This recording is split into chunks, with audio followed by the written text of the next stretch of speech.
असताना या भगवंतानं कोणत्या वेळी कोणत्या रूपाने आपल्याला मदत करताय? मनुष्य कुठल्या ना कुठल्या अवस्थेमध्ये भगवान विष्णूला कोणत्या नावानं स्मरण करावं? म्हणून भगवंताचे अनेक अवतार आहेत, अनेक नाव आहेत.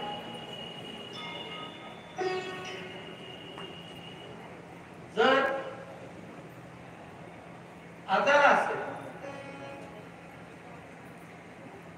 तर त्यावेळेस महाविष्णूचं कोणत्या नावानं त्याला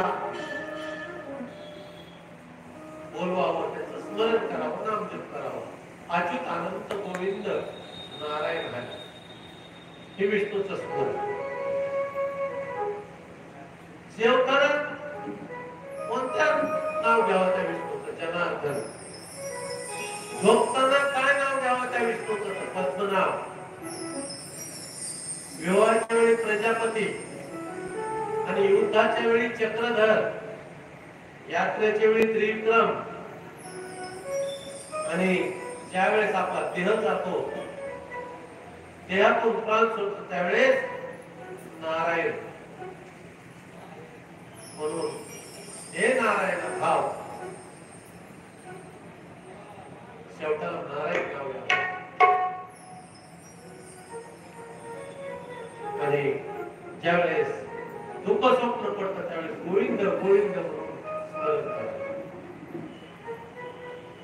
संकटाच्या वेळी मधुसूदन असे.